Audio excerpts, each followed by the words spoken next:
Hello, my name's Marcus. I'm the compiler of the therapy quotes collection, Psychoanalytic Self-Awareness Quotes. This is a continuation or follow-up of TQ1, the quote just given earlier about the gap between the real self and the false self or the ego ideal. Apparently the reason it's so hard, one of the reasons it's so hard to relinquish this narcissistic image or false self that we have is because, as I understand it, this image is all about status, about being very important and being perfect or whatever, or being good enough to compensate for the real feelings of feeling, devalued and belittled and so on. So this compensation image of having a high status apparently sends the person, informs the mammalian part of the brain. According to L. Brunning, it sends the person serotonin. It's a feel-good chemical that the brain sends the person when it feels safe, and a person feels safe when they have status, a high position. So this can become a kind of habituation or a kind of dependency, I suppose. And if someone were to question or this false self-image,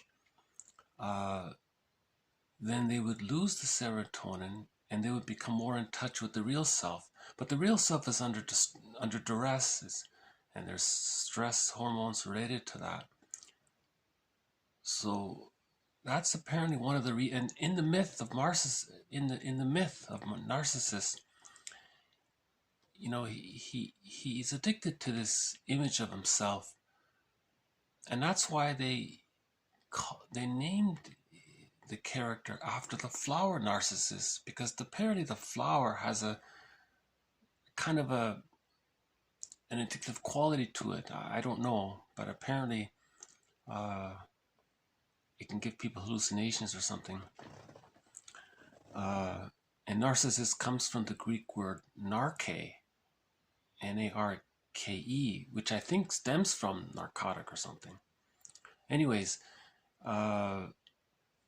so that's just sort of like a metaphor why the narcissistic image is very addictive.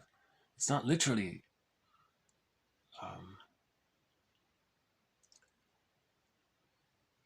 well, maybe from the point of view of the brain, there is a kind of mild addiction to the image. So, for example, Masterson would, in his books, he would say to a person who's very heavily identified with this image as being himself, you might say something, it's so painful for you to focus on your real self. So what you do to soothe yourself is to focus on status or on power. And that would be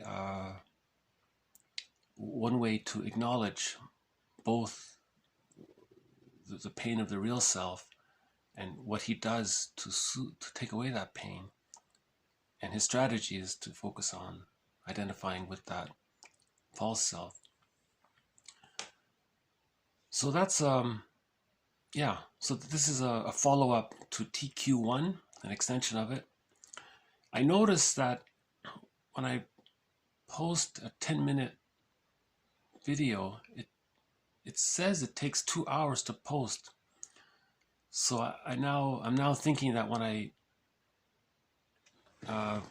post a quote, I may have to do it in parts so it can get uploaded. So this is part 2 of TQ1. We'll see you next time. Stay well. Thanks. Bye.